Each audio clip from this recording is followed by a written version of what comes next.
आज आपण एक शॉपिंग बॅग जी दोन्ही बाजूने त्याचा उपयोग करता येईल अशी बनवूया. 2 कलरचे कापड घेतलेत. इथे मी हे 2 कलरचे कापड घेतलेत. आता एक एक बाजू आधी शिवते, तशीच ही दुसरी बाजू शिवायची आहे. सारख्याच मापाचे 2 पीस आहेत. तर ह्याचं एकाचं माप सांगते. इथे मी 13 इंच बाय 13 इंचाचे 2 पीस घेतलेत. आता इथे 13 इंच बाय 4 इंचाचे 3 पीस घेतलेत. तर हा एक, हे 2 पीस आहेत, साईडला ठेवते. 13 इंच बाय 13 इंच ही त्याची उलट बाजू आहे आणि ही सरळ बाजू आहे. 13 इंच बाय 4 इंच ही उलट बाजू आहे. दोन्ही सरळ बाजू एकावर एक ठेवल्यात. इथे जोडून घ्यायचं. तसंच ही सरळ बाजू इथे जोडून घ्यायचं. आता ह्या दोन्ही बाजू इथे जोडून घेतलं. त्याच्यानंतर ही 13 इंच बाय 13 इंचाची 13 इंचाचा दुसरा पीस इथे जोडायचा इथे, आणि ही दुसरी बाजू इथे.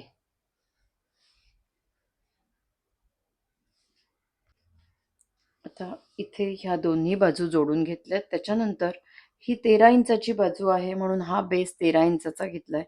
जर तुम्ही त्याची विड्थ 15-16 इंच असेल तर हा बेस त्या इंचाचा घ्यायचा आहे. आता ही मी 13 इंच घेतल्या म्हणून 13 इंच बाय 4 इंचाचा हा बेस घेतलाय. तो इथे असा ठेवायचा. ही शिलाई अशी बाहेर येईल ह्या मापाने असा, आणि इथून इथे हा बेस जोडून घ्यायचा.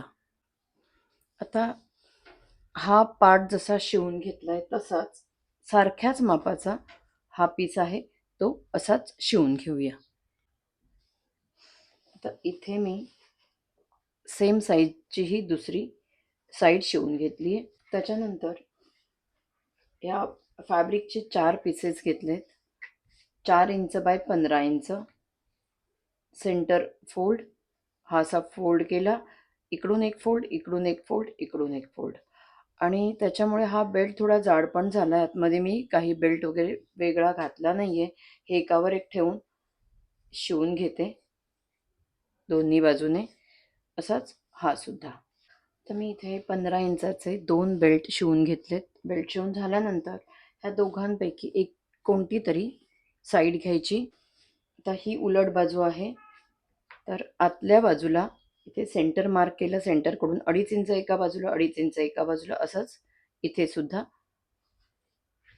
आता हा बेल्ट आहे, तो जर असा जोडला आतमध्ये असा, तर हा वर गेल्यानंतर ही बाजू ह्याला मॅच होईल. जर अशी जोडायची असेल तर ही ह्याला मॅच होणार. पण मी ही बाजू ह्याच बाजूबरोबर अशी शिवून घेते. इथून हा 15 इंचाचे हे 2 बेल्ट आहेत आणि ही दुसरी बाजू इथे अशी, इथून इथे. आता इथे मी हे बेल्ट जोडून घेतले. बेल्ट जोडून झाल्यानंतर ही दुसरी साईड घ्यायची. ही आतली उलट बाजू आहे आणि ही सरळ बाजू आहे. ही सरळ बाजू आहे आणि ही आतली सरळ बाजू आहे. तर ह्या दोन्ही सरळ बाजू एकत्र आतमध्ये घालायच्या. आता ही उलट बाजू आणि ही सरळ बाजू, ही उलट बाजू आहे, ही अशी ठेवते. दोन्ही सरळ बाजू एकत्र, ह्या दोन्ही सरळ बाजू एकत्र ठेवल्या आणि इथे तुम्ही पिन लावून घेऊ शकता. ह्या सगळ्या शिलाई एकत्र करायच्या आणि 2 बेल्टच्या मध्ये इथे इथे आल्यानंतर इथे एवढी शिलाई सोडायची आणि वरून शिवून घ्यायचं. आता हे शिवून घेतलं वरच्या बाजूने आणि इथे एवढी जागा सोडली आहे. आता हे झाल्यानंतर इथून ही पूर्ण बॅग बाहेर काढायची. आता ही बॅग बाहेर काढल्यानंतर इथे ओपन स्पेस आहे. हे असं आतमध्ये फोल्ड झालं. हे असं मशीनमध्ये ठेवायचे आणि पूर्ण टॉप स्टिच करून घ्यायचं. इथे वरच्या बाजूने शिवून घेतलं आणि ही पिशवी आपली कंप्लीट झाली आहे. खूपच सुंदर झाली आहे आणि ही पिशवी दोन्ही बाजूने वापरू शकतो. छान अशी तयार झाली आहे. आणि अशा पद्धतीने तुम्ही कोणत्याही मापाची पिशवी शिवू शकता, छोट्या मोठ्या साईजची.